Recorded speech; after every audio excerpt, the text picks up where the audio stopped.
Esta unidad de defensa, señora juez, debe oponerse rotundamente, sí, vehementemente, a las solicitudes elevadas el día de hoy por parte del delegado del ente persecutor.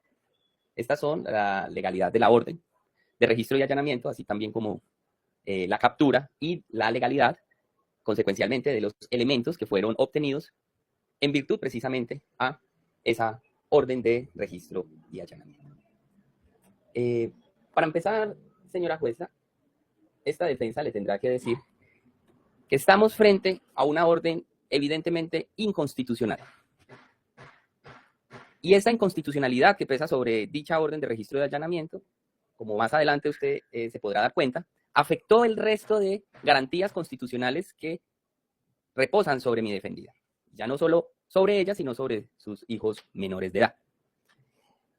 En primer momento quiero llamar la atención, y es que si bien es cierto, a partir de esa libertad de configuración legislativa, para este tipo de procedimientos no se requiere una autorización previa por parte del juez con función de control de garantías, ello no significa que deba realizarse o confeccionarse la orden de registro y allanamiento de una manera subjetiva, llamémoslo así.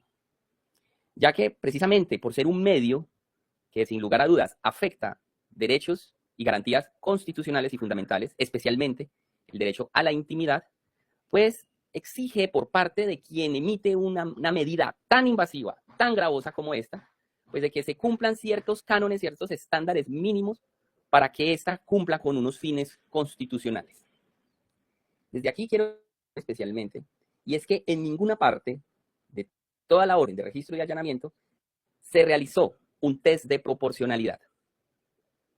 El test de proporcionalidad es lo que legitima el actuar del Estado, ya no a partir de un razonamiento meramente coherentista, en donde de manera fría y calculada se toman simplemente los incisos y las disposiciones del legislador, sino que se va más allá, se va mucho más allá, en el entendido de entender, valga la redundancia, el alcance precisamente que tiene esa medida tan lesiva para los derechos de las personas que puedan verse allí comprometidas. ¿Y esto por qué, señoría? Porque ya no estamos frente a un simple coherentismo, sino ante un conflictivismo, que obliga a los funcionarios del Estado a ya no solamente enunciar una norma, citar un artículo, sino a argumentar. Como lo dice el filósofo Manuel Atienza, el derecho es argumentación. Y estas medidas, pues no son la excepción, señoría. Esta medida que, en efecto, lesiona derechos y garantías fundamentales, pues tienen que tener una proporcionalidad y una razonabilidad. No lo digo yo, lo dice la Corte Constitucional mediante la sentencia C-806 del 2009, en el sentido de que se exige el juicio de proporcionalidad en sentido estricto. ¿Y esto qué quiere decir, señoría? Que esta medida se debe acoplar ex ante y no ex post a unos criterios constitucionales y de raigambre internacional de instrumentos de protección de derechos humanos que conlleve precisamente a que no haya un desfase, no haya una arbitrariedad por parte de los funcionarios.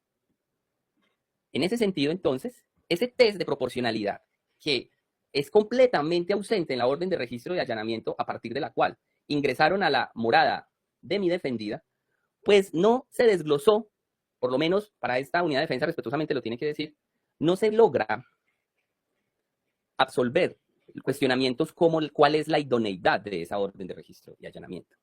Y vemos lo que dijeron los policiales en relación con la captura, pues era esa captura que nos trae o nos concita el día de hoy a estas audiencias. Se dijo lo siguiente, abro comillas, la página número 2. Dice, al finalizar la lectura, a quien siendo las 6:10 horas se le da a conocer la orden de allanamiento y registro ordenada por la fiscalía. Quiero llamar la atención. Al finalizar la lectura de la orden y enterar a la señora del procedimiento a realizar, esta de manera voluntaria y libre de toda coacción manifiesta que su ex compañero había guardado, había dejado guardado en la terraza un bolso con elementos, al parecer, estupefacientes.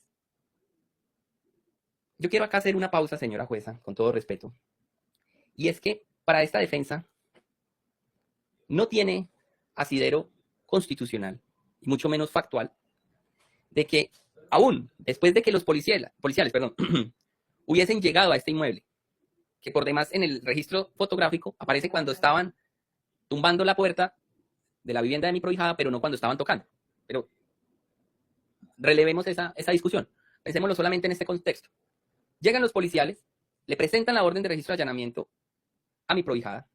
Y aquí quiero llamar la atención en algo que para mí es primordial. Y es que ex ante, volvemos con las mismas garantías violadas con antelación, no se le advirtió, ni siquiera se le informó del derecho que tenía, primero, a no autoincriminarse y segundo, a no declarar en contra de el papá de sus hijos o excompañeros. Supuestamente voluntaria, aunque allí ya habían, de por medio de unos cuestionamientos, aunque no los hayan expuesto, ¿sí? Presuntamente, esos cuestionamientos entonces conllevaron a que ella, como lo dicen ellos, de manera desprevenida, con pleno desconocimiento, no se les haya advertido, del derecho a guardar silencio, por ejemplo. Casa, una mujer, ¿sí? Con sus hijos, pues, ¿qué más se puede esperar? Pues va a haber un cierto miedo, ¿sí? Se va a infundir, cualquier persona le podría suceder. Y ella, con pleno desconocimiento de todos sus derechos, porque ni siquiera fueron informados, dijo, óigase muy bien, que es donde yo quiero también llamar la atención, había dejado guardado en la terraza un bolso con elementos, al parecer, estupefacientes. Lo dicen los policías. Es decir, al parecer era que ella tampoco sabía lo que era. ¿Sí? Pero de acuerdo a esas circunstancias, finalmente fue ella la que les indicó a los policiales en dónde estaba este bolso. A pesar de que ellos no realizaron alguna actuación tendiente a la búsqueda de algún elemento. Señoría, a mí me podrían, en lugar de otorgarme la razón en este razonamiento, me podrían decir en gracia de discusión, pero es que todavía no estaba capturada. Y los derechos del capturado son unos que, como no está capturada, no se los podíamos leer. Y para ello yo tendría respetuosamente cómo replicar de la siguiente manera. Y es que dentro de los derechos al capturado, no solamente están cuando la persona se haya capturado. Obsérvese que uno de ellos es el derecho precisamente fundamental del artículo 33 de nuestra Constitución Política, que dice a no autoincriminarse y esas garantías que se tuvieron que haber dado al principio. ¿Sí? No se hizo, eso para mí ya sería suficiente incluso en este escenario para que se decretara la ilegalidad de la captura. Se le hizo, sino después de la acta de incautación. Y estos derechos tuvieron que haberse materializado de manera inmediata. Y usted lo puede notar incluso con la franja horaria. ¿Sí? Cautación, folio 16 del escáner. Dice el acta de incautación tiene una hora de 6:14. Mientras que el acta de derechos del capturado tiene una hora de 6:15. O sea, no es completamente diferente. Uno podría decir, es diferente un minuto, pero acá hablan es de un aspecto de inmediatez.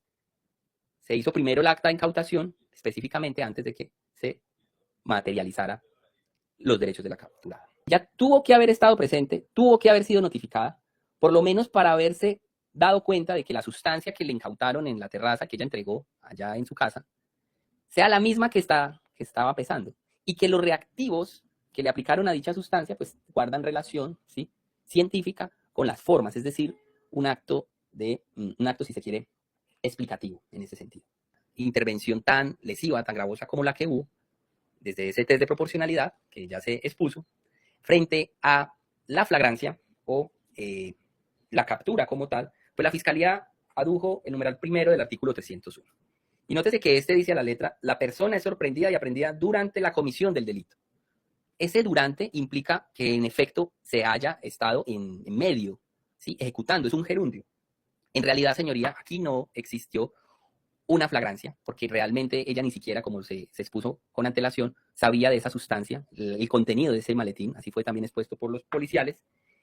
Y por último, como si fuera poco, pues ni siquiera tuvo ella la manera, la garantía de participar en lo que tuvo que haber sido una exigencia por parte del procedimiento del laboratorio, en ese pestaje, ¿sí? Y en esa constatación de que la sustancia a la que supuestamente le incautaron a ella, en efecto, se trata de una sustancia estupefaciente.